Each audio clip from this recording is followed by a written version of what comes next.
I had an echo over here. Oh, I got you. I was looking at. Are you listening to Gary and Matt on Twitter? I was listening to Gary and Matt on YouTube. I was trying to look at some things, trying to help out the ratings. Mm-hmm. NFL free agency opens up today. We'll see what happens. If you are good luck to your other teams. Yes, to your team. Yes, Matt, to everybody. This is happy. This is the first day. This is the first time. This is the only moment all year in the NFL. As a big NFL fan, I will tell you, good luck to your team. Good luck to your team. I hope it works out for you. Luck doesn't apply to my team. We still have Jerry Jones. All right. How do you think Josh Allen feels today? Rich. That guy's got it. I mean, and in Buffalo, tall, it goes a long way. Yeah. He's handsome, and he's got doing all right in the dating realm. He has got a beautiful wife in Haley Steinfeld. Who threw that interception to Nate Gary. Hey, do you think he cares? Do you think he cares? Do you think he's losing sleep at night with his $60 million a year? Yeah, they're rolling around in money. Yeah, he's rolling around with Haley Steinfeld and a ton of money. Good for him. Which is actually a lot of germs all of it anyway. I don't think that money's got germs. I think that is fresh printed. Print, yeah. United That's States Jake Janicek dollar. Money. Yeah. Devontae Adams, now a LA Ram. Good for him. Just trotting around. That guy went from it's incredible to see the lives of NFL wide receivers. And we've seen it the last couple of years where they go from absolute studs, future Hall of Famers, you only remember them being on one team to then kind of hopping around a little bit. I think 10 years from now, we're still only going to remember Devontae Adams for one team. Oh, for sure. But these last couple of years, Randy Moss did it. Julio Jones did it. Yeah, well, Randy Moss did it. Hopkins he left Minnesota and then went to the Patriots and had an undefeated run to the Super Bowl. Well, then Oakland. He went to Oakland, and then he went to the San Francisco 49ers after that. He went to San Francisco. He was on that team that nearly won the Super Bowl in the blackout. I'm a Niners fan. Oh, are you? Yeah. You have weird teams. Yeah. What are your teams? I'm a fan of the 90s. Oh, okay. Yeah, I'm a Yankees fan. So Yankees. Yankees. Damn, I'm sorry about Garrett Cole. That sucks. Yeah. Can I just have a decent Monday, guys? Come on. You're here. We're talking about You're doing radio with Matt. We're talking about the Niners. It's going to be 80 degrees. Come on. This is your misery. We actually brought you on here to just replay the worst moments of your sporting life. Coming up later, we'll have Lee Caselda talking about how he blew that call against Creighton a couple of years ago. I think it was the right call. But you don't call it that. Wow. I agree. I agree with both of them. Public enemy number one over there. It was a foul in every sense of the word, but you got to swallow that. Yeah, it's the Elite Eight. There are no fouls. You can get away with murder. Not at fouls at the very, very end of the game, right, where it's literally going to be decision-making time. I don't know if I've ever told this story on air. Yeah. Go ahead. I'll give you the floor. I don't know if I should. Yeah, I probably should. I already said it. Just don't say the F word. You're good. We were at the Sweet 16 last year, and I'm not going to say who it was, but one of the officials comes over, and he asks, "Hey, what's the score of the Duke game?" And we told him that Duke was losing, and he goes, bleep, and walks away. This is somebody who was officiating a Sweet 16 basketball. And maybe he was a big fan of Christian Laettner when he was younger. Are we thinking, though, are three... Everybody's thinking what you should be thinking. There are three ways. No, there are three ways to go about it. There are three ways to go about it. Number one, he's a fan of Duke, which would be bad. Which you're not supposed to be. Which you're not supposed to be. Number two, he's got scratch on the game. Quite possible. Is he not? Well, that's illegal. That is illegal. It's frowned upon. He said as tongue-in-cheekly as possible.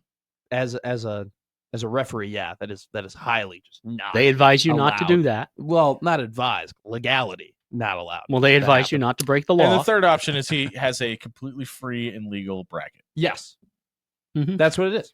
Those are one of those three options. Darn, us referees have a bracket contest. How much money do you think he had on the game? $25. What do you think a unit is for college basketball referee? Like 1 unit per bet, probably what? 25? 25 a game? A comma in it somewhere? Yeah.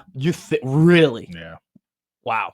Yeah. We really need a referee to weigh in here. I need an expert. I'm sure maybe he was Mike Krzyzewski's brother. Yeah. Maybe. Yeah. Or maybe his daughter or son goes to Duke, and they were, he's rooting for them to win, regardless. He really loves his kids, by his reaction, if that's the case. I'll just throw that out there. My dad was watching a Nebraska football game and was yelling at the TV. And he's supporting you.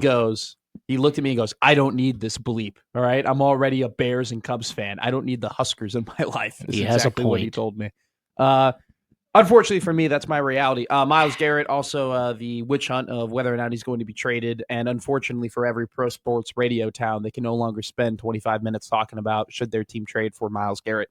So unfortunate for them. NFL free agency will happen today. Josh Sweat will probably end up going to the Commanders. That is my pick to click there. That is going to be a destination Oh, yeah. for people because Jaden Daniels is the real deal. Isn't it just incredible? And like it also is kind of a college football conversation as well, but just how much one player and one guy at that position can just absolutely change your outlook. Sure, and I think that's how you.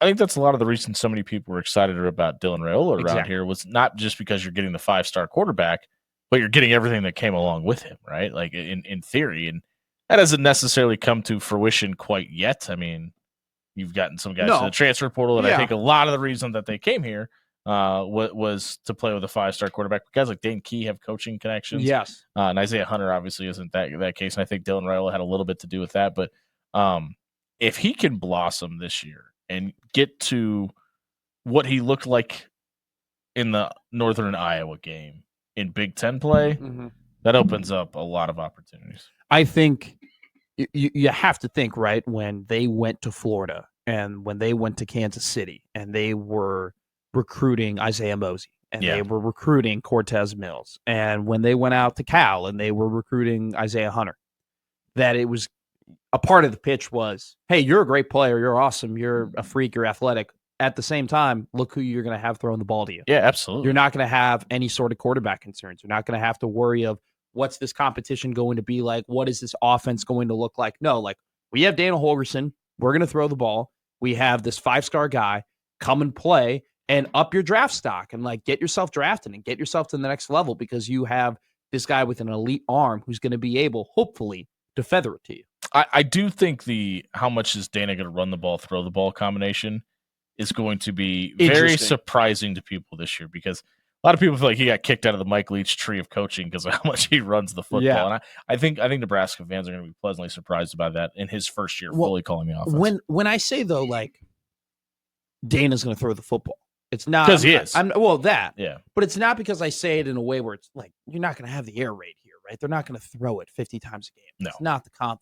But when you have a guy like that who is so tenured in just passing and is so creative, you're going to throw the balls in more creative ways that are going to give people more opportunities to catch them in advantageous positions. Well, and I think a lot of the adds to that. And I think the reason that specifically in Isaiah Hunter's case that Nebraska was intriguing to him, not only the Dylan Raiola thing, I'm sure he probably got a little bit of cash for his time. Oh, yeah. But with his skill set specifically, the motions that Dana Holgorsen likes to run and like designing plays off of those motions, it feels like that's tailored for Ja'Cory Barney and Isaiah Hunter to an umpteenth degree. 1,000,000%. And those kind of short motions, right? You're bringing from the slot, you know, moving a couple of steps, come back out, the orbits. I mean, that's more so out of the backfield than it is from the outside, right? But like those quick, let's get you off the line and get you moving before we go. And it complements each other so well because not only does Dana do that stuff, but we finally saw them during the Wisconsin game and after the Wisconsin game, throwing the ball downfield to Ja'Cory Barney, letting him try to win in space, which was something like we never saw before that. I was a big fan of the 6-yard hitches. Yeah, from Jamal Banks and Isaiah Nayer. And I always like that because it essentially is a run play, right? Like it's a quick throw, like the guys without necessarily needing perimeter blocking. Exactly. So those I've always been a fan of that aspect of the offense as well. I said it from the jump. Watching Dana Holgorsen's offense and watching Marcus Satterfield's offense side by side, it was clear that Dana was trying to score. Like he was trying to score points. I don't know if probably had an idea of how many yards per play he had to. Exactly. Yeah, I don't think there was a whole lot of we got to make sure that we hold on the ball as long as possible mentality with Dana. Well, and I want to talk about that for a second though, because I think that's interesting because Marcus Satterfield kind of got crushed for that, but that's something that Matt Rule talked about openly after the first Iowa loss too. So I think a lot of what you're going to see this year is Matt Rule taking his hands off of a lot of things. And I think some people probably have a problem with that, but you don't hire a Dana Holgorsen to micromanage that person. No, he is the head coach of the offense. Okay. There are essentially 2 teams in Lincoln. There's essentially 3 teams because Mike Eckler is going to be 100% in charge. Mike Eckler and Phil Snow are going to be 100% in charge of what happens on special teams too. It's a great point. I think that with Matt Rule, when he first came into town, he didn't say it outright. Okay. but he mentioned Iowa a lot, and he mentioned Big fan of that running head coach. Yeah. the ball a lot, and he mentioned possession a lot. And it was almost as if, and he didn't say it, but he didn't really need to say it. He was like, "We're going to be Iowa. Like we're going to play football like Iowa. Like that's what we're going to do. We're going to be really, really damn good on defense. We're going to run the ball. We're going to drain the clock. We're going to be a snake. We're going to boa constrictor you. We're going to suck the life out of you, and then we're going to win games 17-13. This is a defensive head coach. Yeah, and we're going to be 9-3 every damn year. And then, hey, when we get dudes here, we'll go from being Iowa to being Michigan because that is the step. One of the biggest differences between those two programs, Michigan and Iowa, especially the last couple of years, they don't play dissimilar from one another. Like they both love to run the ball. Michigan loves to run the ball. They both play elite defense. The difference is that Michigan has 5-star dudes. They have every year they have multiple first-round draft picks. They have J.J. McCarthy, who is an elite quarterback. Like that is the step up. Michigan is very similar to Iowa, but they have just so much more talent. I think that's what Matt Rule looked at in Iowa. He goes, that's the model. We'll do that model. We'll win that way in the Big Ten. And then hopefully we can get dudes and take that next step up national. I think there were so many different things that Matt Rule had to adjust to and for that it surprised him in his first year. Like, which makes sense, right? Because from a weather and element situation, you can't compare Philadelphia, Waco, Texas, and Lincoln, Nebraska, and look at those three things and go and throw Charlotte, North Carolina into that conversation and go, you can't know what you don't know until you're in the situation. Massive. And I know for the amount of money Matt Rule is getting paid, nobody wants to hear that conversation. But that's a realistic situation. Like you can't understand what a 40-mile-an-hour wind looks like against a Jeff Sims level arm until you see it, because he played in a dome and played in the ACC and had his own turnover problems in that situation. But you don't know what that looks like until you get there. You're good. I mean, you don't know until you know. Yeah. Is a really good way of looking at the Nebraska football program, because they found out and they've made so many changes. Which, I mean, you go get Dylan Raiola because he's Dylan Raiola, but like you needed a big boy arm for what you wanted to do in November in that stadium. 1,000,000%. And you can't know that until you're there. You're right. Hey, we'll go to the lines here. First, head over to old man Doug. Doug, your team's playing the Big East tournament. How do you feel about it?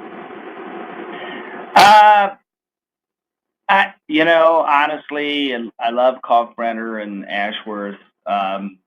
This team is one bad shooting night, and I don't think they've been playing that well lately. Honestly, I agree. Yeah. It hasn't been their best work definitely down the stretch, but they did look better against Butler, I think, as opposed to Seton Hall. Paul. Yeah, but Butler was kind of a interesting matchup. Yeah. Anything else though? What do you got for me? No, I want to congratulate UNO. And of course, look at what they did. Probably very, very limited NIL funds. Very. And so that Sutton kid, and I honestly haven't watched him much this year. Sure. Hard to follow too many teams, but I think he's a couple of years away from being a fringe NBA player. I don't entirely disagree with you, Doug. And so now, because of the new NCAA rules, he's going to have one more year of eligibility. And this season, he's made a lot of money, and you'll see him in the big bright lights next season. So if he has another really good year, I don't know why any team wouldn't want to take a flyer on a guy who's 6'8", 220 pounds, and is that long and athletic. Yeah, I was looking forward to you. Do I have an echo there? No, you're good. No, you're fine. I was looking forward to you, Matt, arguing with Andrew this morning. I know.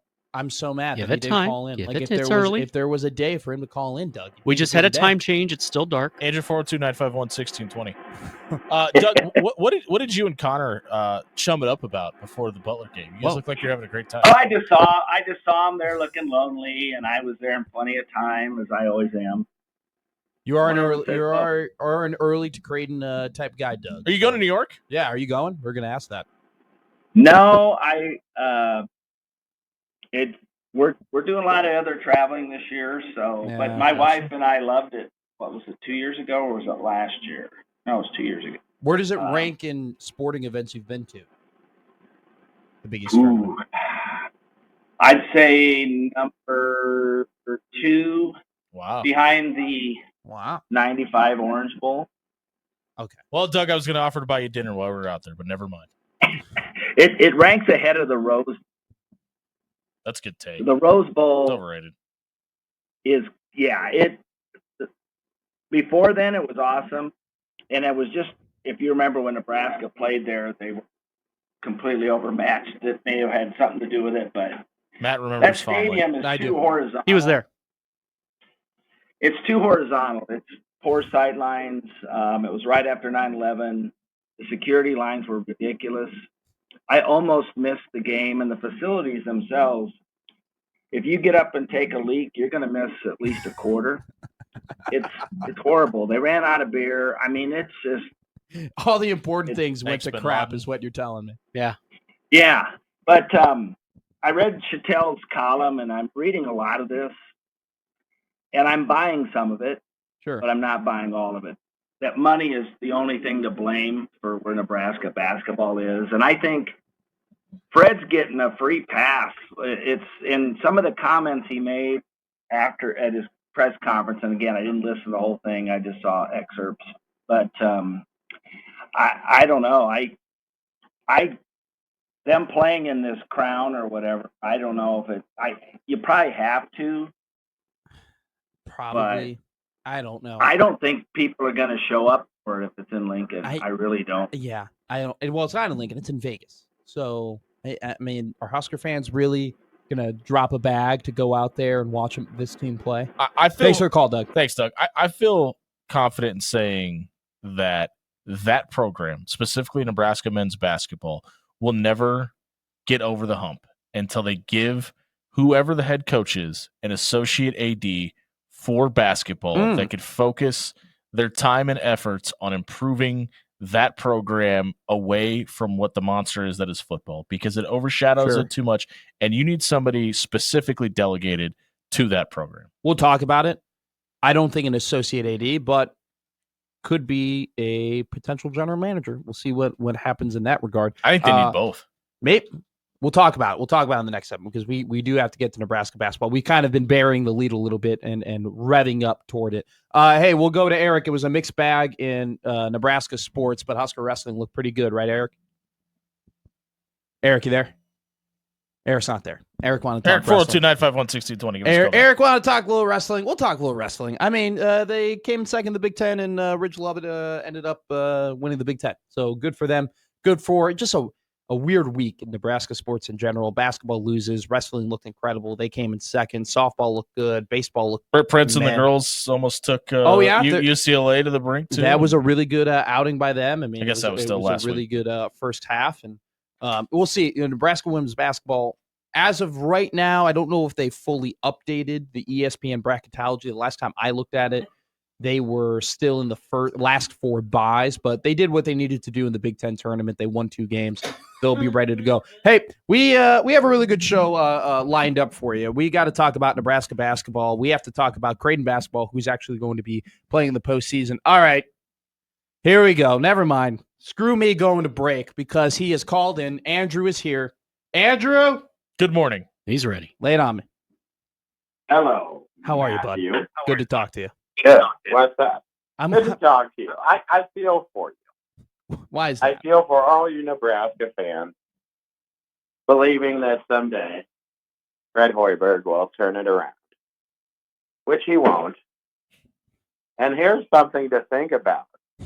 Okay. Will UNO get their first NCAA win before Nebraska? I don't think so. No. If they're a 15 seed, it's not going to happen. But it may not. Well, don't say never. I will never say never. You're right. They definitely could happen. It definitely could occur. And they got Tony Osborne, who is just primed to be a NCAA one shining moment superstar, in my opinion. So it could happen. Good point. So have you changed your view on Hoiberg? What was my view on Hoiberg? What did I say last week? You still like him? I said I was down the middle. Andrew. I said I was right down the middle. I said I don't know. There are arguments on both sides. We spent a whole 2 hours on the radio talking about it. Tune in. I know, but once again, after watching them flame out like they did, what is Lincoln's love for Hoiberg? I don't get it. Is that they fell in love with that team a year ago, Andrew? I mean, with what Keisei Tominaga was, and like you got to remember what those crowds looked like a year ago. I understand that, but it's really hard to see the two extremes and see and forget why people loved Fred Hoiberg a year ago and why he's getting the little bit of leash he's still getting this season. And here's the thing too is, if you think you can't do better than Fred Hoiberg as a coach, you'll never do better. If you think this is as good as it gets, Nebraska fans, then you'll never become a winning program. If you keep on bringing new 5 players in every year and don't form team chemistry, you'll never be a winning program. See, that, it's hard to argue that. That I don't disagree with. Thanks for the call, Andrew. That was great. I don't disagree with Andrew, and I'm sure that in the next couple of segments we're going to get into that, because there is way more to this than them just losing to Iowa yesterday. Oh, great. It is way more than they just lost a game against a really bad bad team, and now they're not going to go to the Big Ten tournament, and they're not going to be in a conference tournament for the first time since 1976. It's more than just that. There is so much deeper into why yesterday happened, why this season happened, the up and down, the roller coaster of it all. There is a lot more under it other than them just not being good enough, because they are not good enough, plain and simple. They just aren't good enough. But there's more to it than that. We're going to get into all of that coming up next. You're listening to Gary and Matt on 1620 The Zone.